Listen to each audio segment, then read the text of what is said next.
Si tu regardes cette vidéo, c'est que soit tu es curieux de savoir quel conseil je peux te donner, soit que tu ne sais pas associer les couleurs. Bon, dans les deux cas, tu la regardes, donc ça me va. Donc on va parler de la colo d'un dessin pour rendre le tout harmonieux, c'est associer des couleurs ensemble. Je vous vois venir, vous vous dites, mais t'es qui pour me donner des conseils pour associer mes couleurs ensemble? Bah, je suis personne, voilà, j'ai répondu. Donc attention, cette vidéo reflète uniquement mon point de vue et peut-être ma façon d'expliquer les choses. Ça sera peut-être aberrant aux yeux de certaines personnes, mais c'est tel que je vois les choses. Tu es donc libre d'avoir une façon de penser différente. Donc je vais te donner quelques conseils, après tu fais ce que tu veux, tu les utilises pas, je m'en fous. Je vais faire en sorte que tout ça soit simple, concis, précis et rapide. Enfin, voilà, vraiment les mots d'ordre du jour. Dans cette vidéo, on va faire simple. Une couleur est égale à un élément, on va pas inclure de dégradé, même si en soi c'est complètement faux de dire ça. Quelques petits rappels sur la couleur.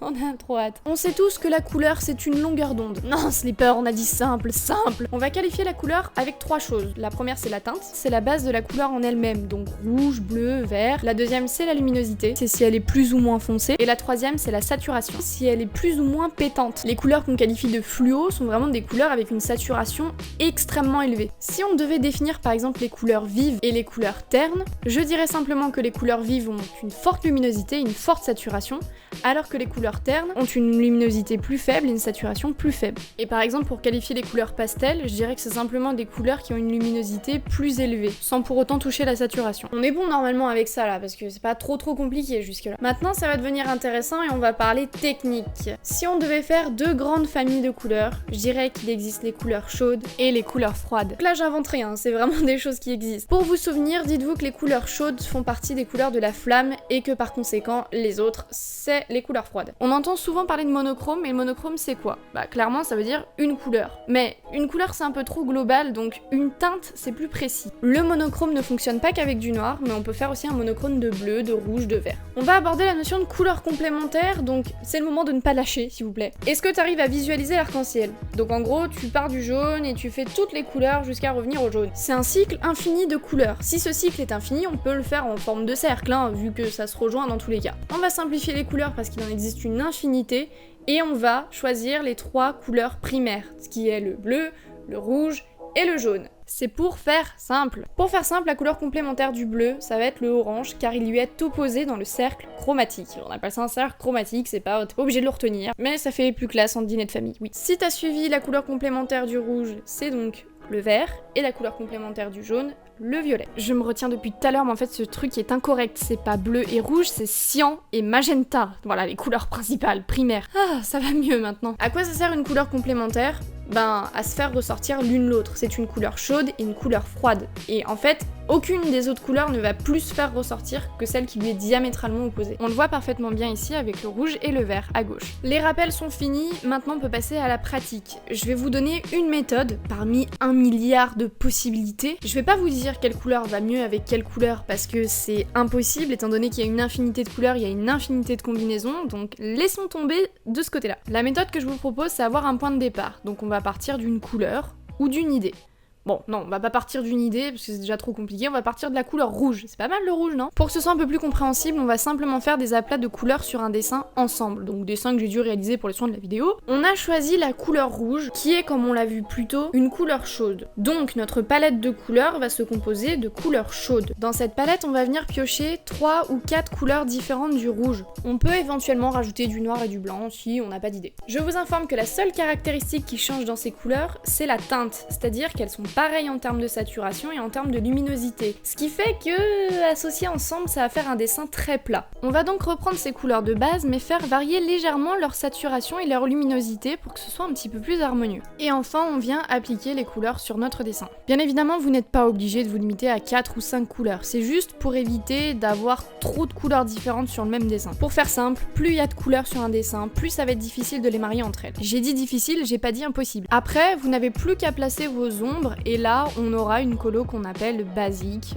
simple, il y a 0 élément important dans cette colo. On est d'accord que c'est pas spécialement intéressant de faire des colos dans ce genre. C'est bien pour commencer, d'ailleurs on commence tous quelque part, mais maintenant la colo, qu'est-ce que c'est? La colo, c'est simplement la mise en valeur du dessin, ou alors de un seul ou plusieurs éléments du dessin en lui-même. Il n'y a pas 36 moyens de faire ressortir quelque chose dans une colo, on va utiliser ce qu'on a appris tout à l'heure, c'est-à-dire la complémentarité des couleurs. Ce Sauf que voilà, vous prenez votre couleur, sa complémentaire, et en fait les deux ensemble, c'est vraiment très laid, genre vraiment, on n'associe jamais sa couleur et sa couleur complémentaire pile dans le même dessin. Je vais vous donner un exemple assez simple. Donc, imaginons que l'élément important à faire ressortir dans le dessin, c'est votre personnage en lui-même.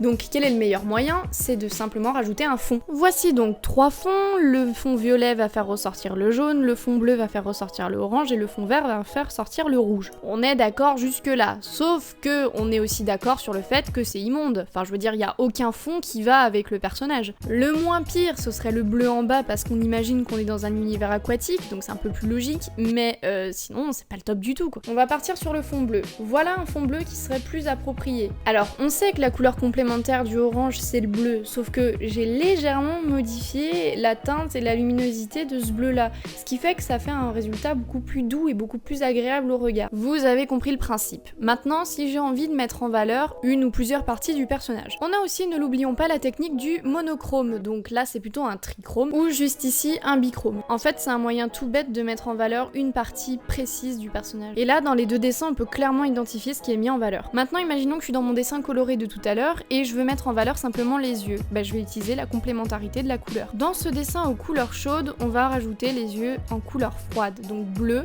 de manière à ce que ça fasse ressortir la teinte orangée du dessin. J'aurais voulu mettre en avant la teinte rouge du dessin, j'aurais fait des yeux légèrement plus verts. On l'a vu tout à l'heure, rouge et vert sont des couleurs complémentaires. Bon, maintenant, disons que je sais ce que je veux mettre en avant. Mon élément important, il est là. Ouais, mais il est où là? Parce qu'il est pas du tout lisible là dans ce dessin. Pourquoi il est pas visible? Parce qu'il est noyé avec toutes les couleurs chaudes autour. Donc du coup, on voit absolument pas ce qui est important.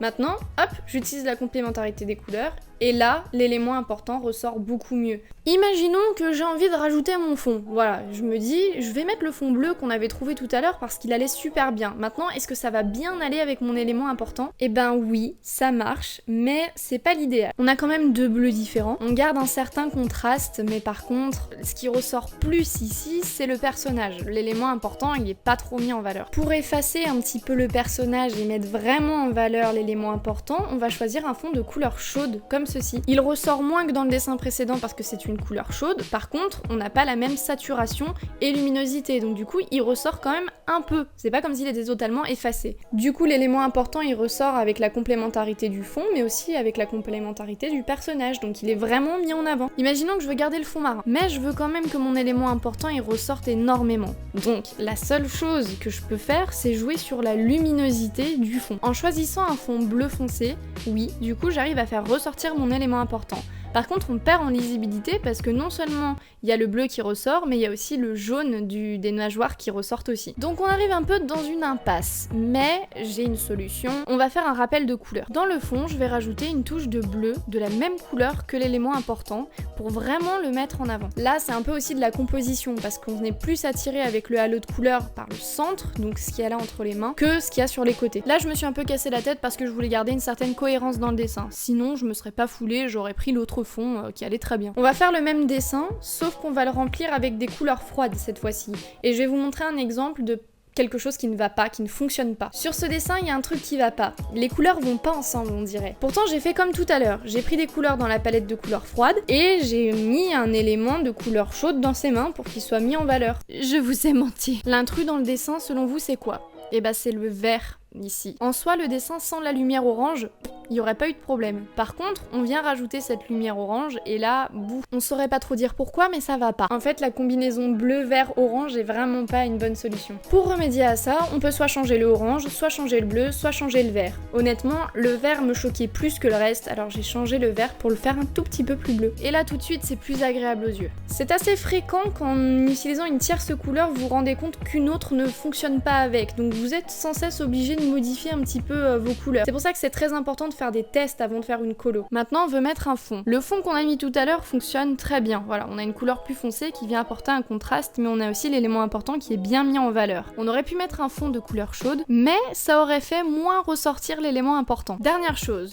N'oubliez pas que le line a son importance aussi. Un line trop noir peut nuire à la lisibilité d'un dessin, alors qu'en mettant un line qui se rapproche de la couleur principale, il y a plus de fluidité entre les éléments. Je sais que la colo ce n'est pas que ça, c'est-à-dire qu'on n'a jamais un élément égal une couleur, on a toujours une multitude de couleurs sur un seul élément qui est simplement dû à l'environnement et à la lumière. Pour commencer, une chose à la fois, la colo c'est quelque chose de très compliqué à assimiler. Il y a une partie qui est vraiment instinctive dans la colo qui ne vient qu'avec l'entraînement. Donc il faut pas oublier non plus que c'est totalement subjectif, c'est-à-dire que moi une colo qui me plaît ne va pas du tout être la même qu'une colo qui va vous plaire à vous. C'est subjectif. Par contre, n'oubliez pas de regarder la nature, de vous inspirer parce qu'il y a un panel incroyable de paysages et de couleurs. Il faut être le plus observateur possible dans tous les cas. On a fini avec cette vidéo. Merci de l'avoir regardée, j'ai pas que ça à faire, je me casse. Ciao.